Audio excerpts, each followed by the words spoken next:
Assalamualaikum warahmatullahi wabarakatuh. Perkenalkan, saya Nova Damayanti dari kelas J Hukum Tata Negara. Nah, di sini saya akan membahas tentang pendekatan filsafat hukum, ilmu sosial yang dipandu dari Bapak Herpin Yoki Pradikta MHI. Nah, ada ilmu hukum.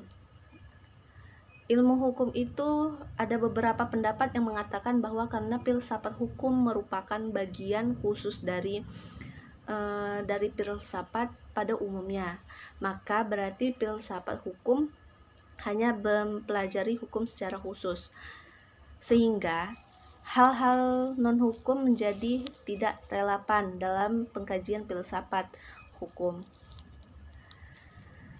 Ada juga sebagai filsafat hukum tunduk pada sifat-sifat, cara-cara yang tujuan dari filsafat pada umumnya. Di samping itu, hukum sebagai objek dari filsafat hukum akan mempengaruhi filsafat hukum. Dengan demikian, secara timbal balik antara filsafat hukum dan filsafat saling berhubungan. Secara sederhana dapat dikatakan bahwa filsafat hukum adalah cabang filsafat, yaitu filsafat tingkah laku dan etika atau etika yang mempelajari hakikat hukum. Dengan perkataan lain, filsafat hukum adalah ilmu yang mempelajari hukum secara filosofis. Jadi, objek filsafat hukum adalah hukum. Dan objek tersebut dikajikan secara dalam sampai kepada inti atau dasarnya, yaitu disebut hakikat. Ada ilmu filsafat sosial. Ilmu filsafat sosial ini merupakan cabang filsafat yang mempelajari persoalan kemasyarakatan secara kritis, radikal, dan konvensif. Sejak Plato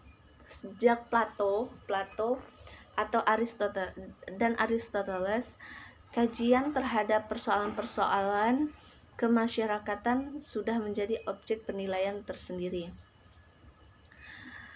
Pada abad pertengahan, masyarakat Eropa masih memperlihatkan pada pola dasar yang sama, hanya sekedar mengoreksi terhadap paham Plato dan Aristoteles. Paham tentang otonomi kosmos diganti dengan paham haptonomi, yaitu kepercayaan bahwa kosmos tidak berdiri sendiri.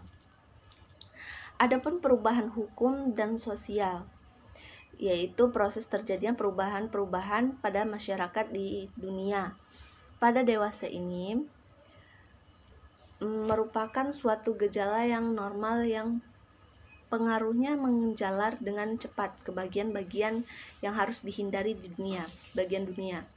Antara lain berkat adanya komunikasi modern dengan taraf teknologi yang berkembang dengan pesatnya.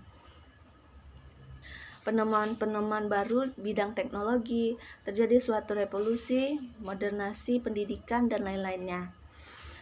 Adapun perubahan dalam masyarakat, yaitu dapat mengenai nilai-nilai, kaidah-kaidah, pola perilaku, organisasi, struktur lembaga-lembaga sosial, dan lain-lainnya. Yang selanjutnya ada faktor yang mempengaruhi terjadinya perubahan sosial.